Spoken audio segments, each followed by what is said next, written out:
নববর্ষের সকালে পিকনিক যাবার পথে নিয়ন্ত্রণ হারিয়ে নয়নজলিতে উল্টে গেল বাস বোঝাই গাড়ি।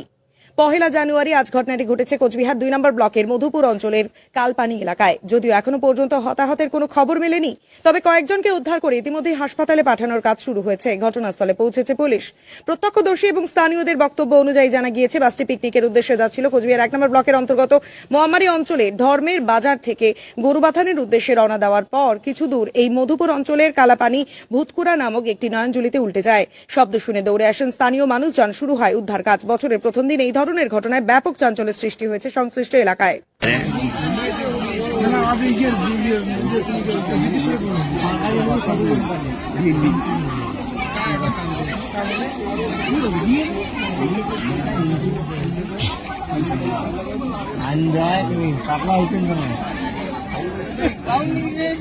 ফাইন কাই দিবে?